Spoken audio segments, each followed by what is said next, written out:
Andy and Betsy both live in Mathville. Andy leaves Mathville on his bicycle at 1:30, traveling due north at a steady 8 miles per hour. Betsy leaves on her bicycle from the same point at 2:30, traveling due east at a steady 12 miles per hour. At what time will they be exactly the same distance from their common starting point?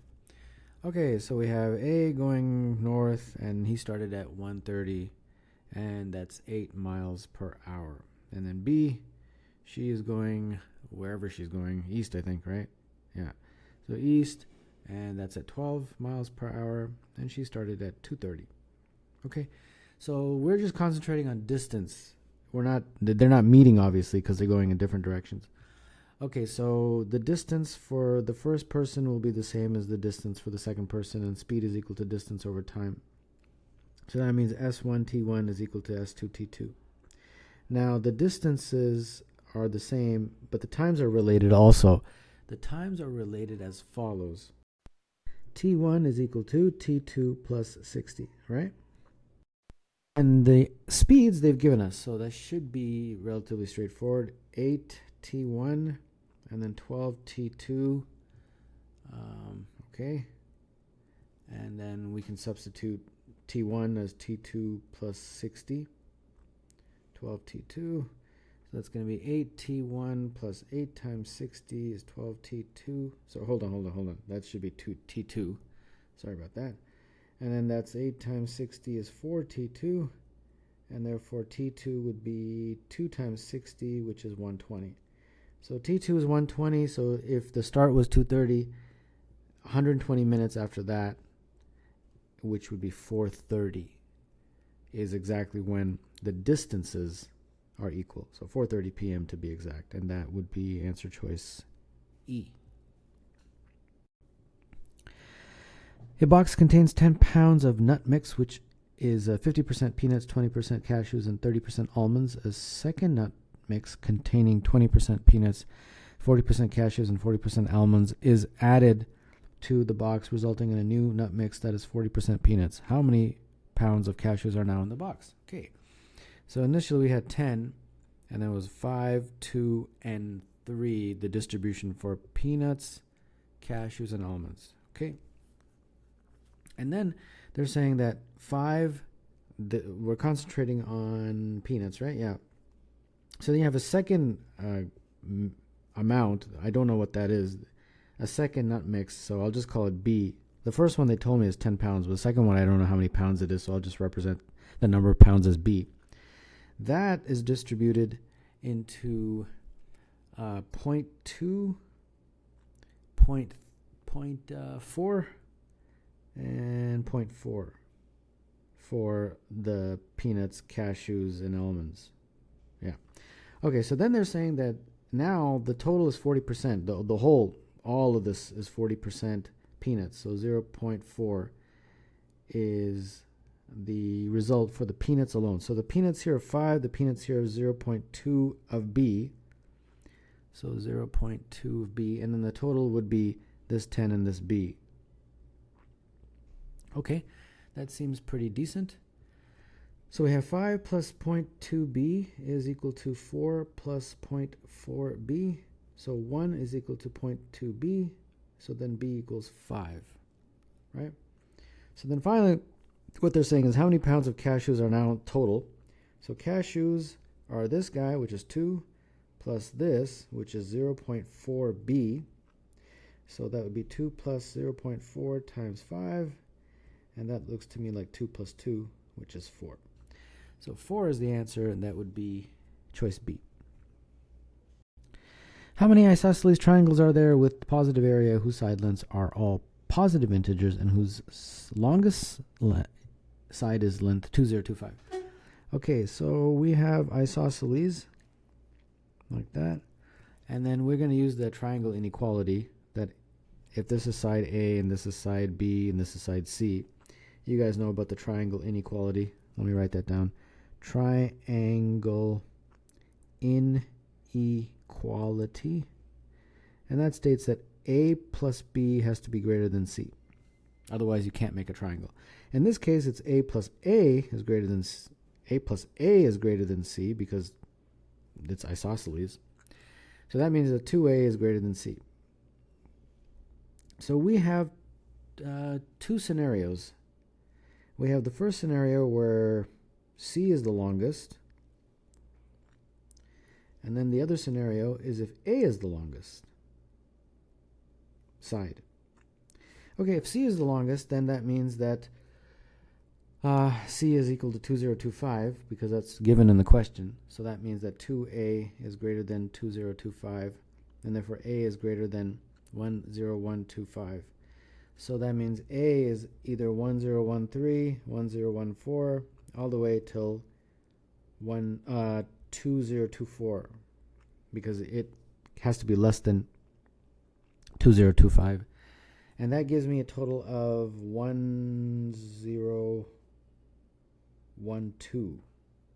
possible values for A.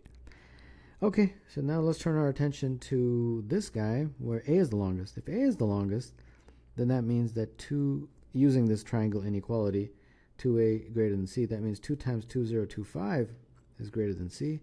So C is less than 4050.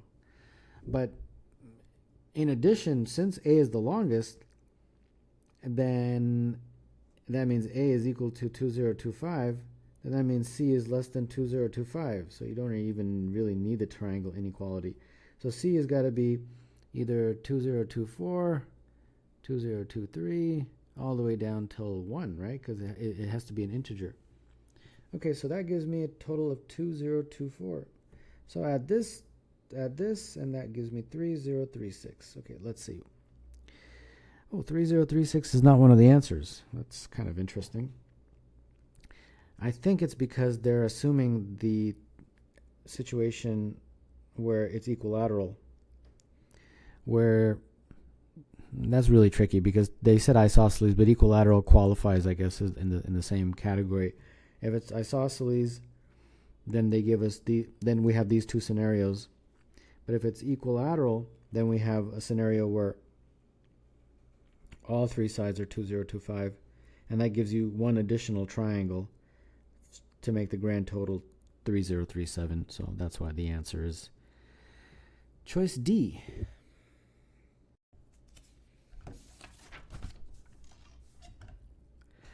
A team of students is going to compete against a team of teachers in a trivia contest. The total number of students and teachers is 15. Ash, a cousin of one of the students, wants to join the contest. If Ash plays with the students, the average age on that team will increase from 12 to 14. If Ash plays with the teachers, the average age on that team will decrease from 55 to 52. How old is Ash? Okay, so let's see what equations we have. S plus T, students plus teachers, is 15. Then we have the total age of the students, plus A over S plus 1, that's 14. And then we have the total age of the students divided by S, that's 12. I'm just going by the question here. And then total age of the teachers plus Ash divided by T plus 1 is 52. And then the total age of the teachers just divided by T itself is 55. Okay. So from this guy, we get TAS is 12S. So I can plug that into here. So 12S plus A over S plus 1 is 14. Okay, so this equation I'm definitely going to keep as 1. This equation I'll call 2. And then from this guy, we get that total age of the teachers is 55T. And then plug that into here, and we get 55T plus A over T plus 1 is 52. And this equation I'll call equation 3. Okay, that should be good enough to figure out A, because we're trying to figure out how old Ash is. Okay, so let's see what we get. From 2, we get 12S plus A is 14S plus 14. So that means that 2S plus 14 is A. And then from 3, we get that, what do we get? 55T plus A is 52t plus 52. So that means 3t is equal to 3t. Let's see here. 3t is equal to 52 minus a. Yeah. Or you can just put the a's on one side, 52 minus 3t. That's probably a little bit better. Okay, so that's pretty good. We've got two equations. Let's set them equal to each other. 52 minus 3t. And then, of course, we got to use this to make the substitution. S plus t is 15. So that means S would be 15 minus t. And then there we go. Now we finally have just one variable. We can solve for this. So 30 minus 2t plus 14 is 52 minus 3t. So t is equal to 22 minus 14, so 8. Sub it back, and we get s equal to 7, and sub it back, and we'll get a equal to 28. So 28 is the answer, and that would be choice A.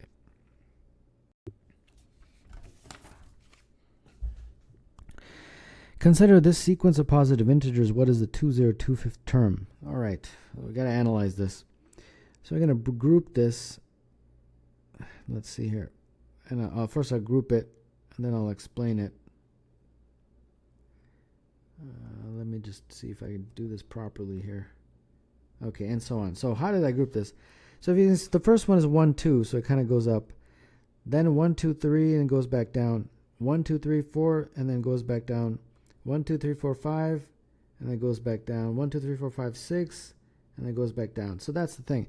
And then in particular, if you look at the peaks, so this is the peak of that guy, that's the peak of that group.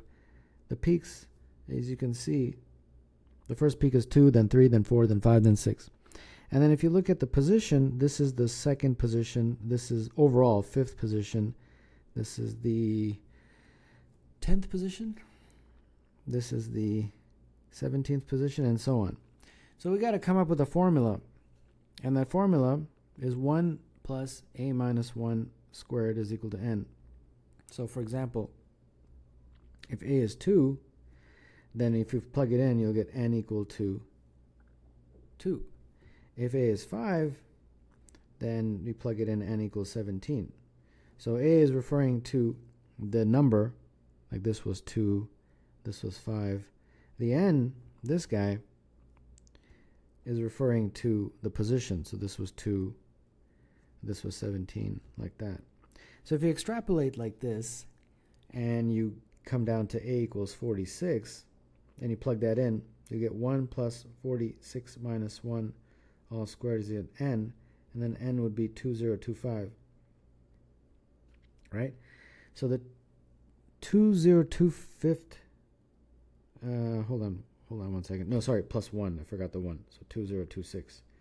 So the 2026th number is 46. Yeah. So in that list, you'd have 46, and this is the 2026th number. So the one before it, which is obviously the 2025th number, following this pattern, would be the number 45. So that would mean that E is the correct answer for that question. In an equilateral triangle, each interior angle is trisected by a pair of rays. The intersection of the interiors of the middle 20-degree angle at each vertex is the interior of a convex hexagon. What is the degree measure of the smallest angle of this hexagon? So that is the diagram, and let's see what we can do. Let's fill this in the best we can. So because it's equilateral, like they told me, if I were to trisect that angle, the angle starts off at being 60 degrees. If I trisect it, then it would be 20, 20, 20, 20, 20, 20. And the same thing on those sides, 20, 20, and 20. Got it? Now, if we look at this, this triangle, right? That one right there. You have 20, 20, and therefore this angle obviously is 140. And the angle on the opposite side would also be 140, like that. And by the same logic, this would be 140 and that would be 140. The exact same way you can get those to be 140, just do it on the other sides. And therefore this, we don't know, we'll call it x, and that's x. We know they're all similar because of the symmetry of the diagram. Now, if we have a six-sided shape, right? Well, I'm drawing it perfectly. What is the total degrees? Well, a six-sided shape like that is 4 triangles. Each has a total degree of 180. So 4 times 180 is the total, which is 720. So we know that all the angles in that red hexagon is 720. So we have 140 times 3, and then we have those 3 x's, and that's 720. So that would be 3x is equal to 720 minus 420, which would be 300, and therefore x is 100. And what is the degree measure of the smallest angle of this hexagon? Well, that's 100. So therefore, number 6, the answer is C. Suppose a and b are real numbers when the polynomial x to the power 3 plus x squared plus ax squared plus b is divided by x minus 1. The remainder is 4. When the polynomial is divided by x minus 2, the remainder is 6. What is b minus a? Okay, so x to the power 3 plus x squared plus ax plus b divided by x minus 1 gives you a remainder of 4. And then the same polynomial divided by x minus 2 gives you a remainder of 6. Okay, so we have to obviously use synthetic division. And when you do, you get, for the first one, you get that the remainder is a plus b plus 2, and they're telling you that's 4. And for the second one, you get the remainder is 2a plus b plus 12, and that's 6. Got it? So we just have to solve these. So I guess if you subtract them, you get a plus 10 is equal to 2. Therefore, a is minus 8. And then sub that back in, and you get b equal to 10. And therefore, this b minus a that they're asking us to do would be 10 minus 8, which is 18. And that would be choice E. Agnes writes the following 4 statements on a piece of paper. Each statement is either true or false. How many false statements did Agnes write? Okay, so you got to fiddle around with this and reason this out. And when you do, you'll see that this is true, this is true, this is false, and this is true. So at least one of these statements is true. Well, there's 3 that are true, so that checks out. At least 2 of these statements are true. Well, 3 of them are true, so that checks out. At least 2 of these statements are false. Well, only 1 is false, so that one checks out because I've labeled it as false. At least 1 of these statements is false. That is true.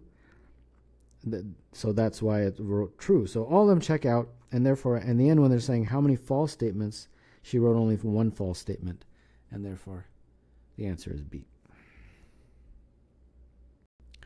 F at x is equal to that polynomial. For how many real numbers a does the graph y is equal to f at x minus a pass through 125? All right, so let's see here.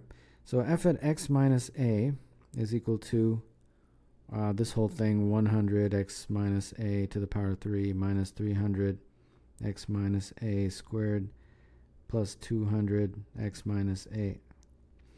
Okay, so we are saying that it's 125. So 25 is what goes here, and for x, we just put the number 1.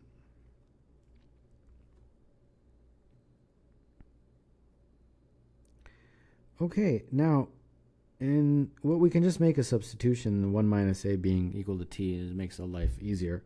And therefore, this is just 100 t to the power of 3 minus 300 t squared plus 200 t. Got it?